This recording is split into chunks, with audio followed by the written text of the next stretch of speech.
Hey, you have to see this. The Texas Attorney General, Ken Paxton, says he is willing and able to defend a law that bans gay sex in private. Now, these are sometimes referred to as sodomy laws.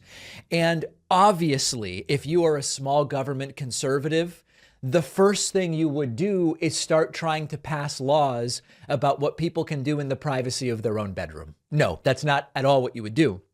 But it is a tired example of how the values they state are not the actual values they espouse when it is no longer convenient to them. It is absurd and terrifying that Ken Paxton is saying, hey, let's look at ways to roll back LGBT rights. I mean, the fact that that's happening even in some general sense is horrifying.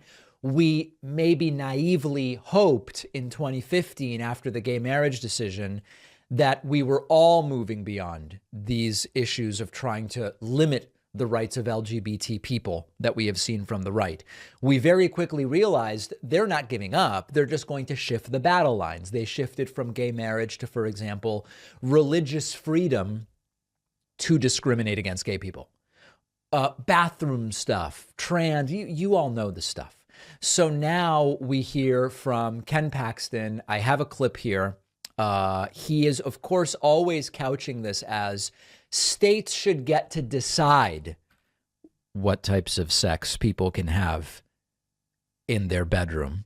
But we're not falling for it. Take a look at this. Would you, as Attorney General, be comfortable defending a law that once again outlawed sodomy, that questioned Lawrence again, or Griswold, or gay marriage, that came from the state legislature to put to the test what Justice Thomas said? Yeah, I mean, there's all kinds of issues here, but certainly the Supreme Court has stepped into issues that I don't think there was any constitutional provision dealing with. They were legislative issues. Wow. And this is one of those issues, and there may be more. So understand the gist of what he is saying, because these guys are pretty damn good at using euphemism and talking around issues. What Ken Paxton fundamentally is saying is that the Supreme Court has overstepped the same way that they say, well, the Supreme Court overstepped on gay marriage. The Supreme Court overstepped on Roe v. Wade, which they've since been able to get rolled back. And they say states should get to decide these things. But at the end of the day, this is very much like those who say the Civil War was not about slavery. It was about states' rights. But it was not about states' rights to determine we're going to use the inch or the centimeter, right? It was about states' rights to determine they want to continue making it legal to own people and force them to do work for you as slaves. And very much the same way, what Ken Paxton is saying here is, I can very much defend the laws in which Texas might ban gay sex in the privacy of bedrooms and make it a crime, which is insanely overreaching for government, especially for people claiming that they are small government conservatives. He's not going to say it that way. He's going to say, we believe it can be defended because the Supreme Court has overreached in certain ways beyond where we believe. Blah, blah, blah, blah, blah. It's a very clear indication that Paxton and other so-called conservatives are not only comfortable, but are actively working and interested in rolling back LGBT rights. We said that this would happen right after the Roe v. Wade decision. It is a disgusting violation of human rights. It's a step towards more discrimination, towards more oppression, and it goes against their own stated principles. And the fact that Paxton is willing to publicly come out and say, discriminatory, disgusting, oppressive law, well, we're going to defend states' rights because that's my job under the Constitution.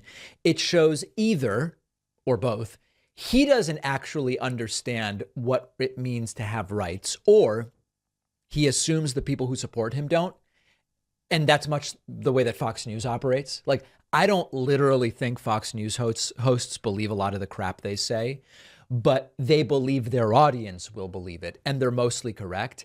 And that has been much of Ken Paxton and in general, the Texas governor and lieutenant governor's MO, which is we will assume our voters don't know the difference, and this stuff will sound pretty damn good to them. So extraordinarily dangerous.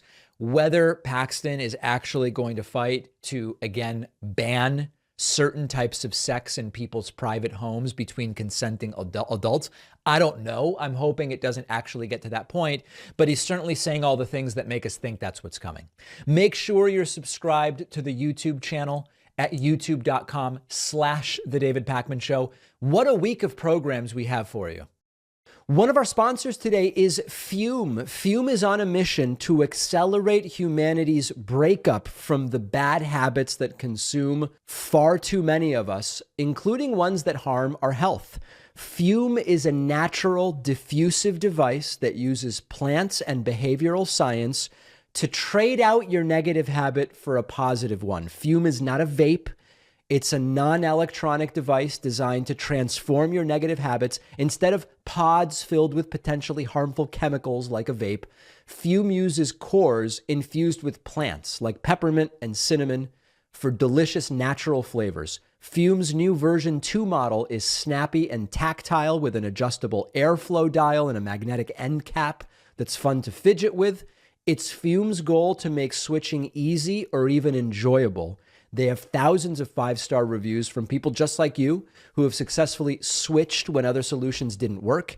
Head to tryfume.com and use the code PAKMAN to get 10% off today when you get the Journey Pack, which comes with 3 unique flavors and the new version 2 Fume. The link is down below.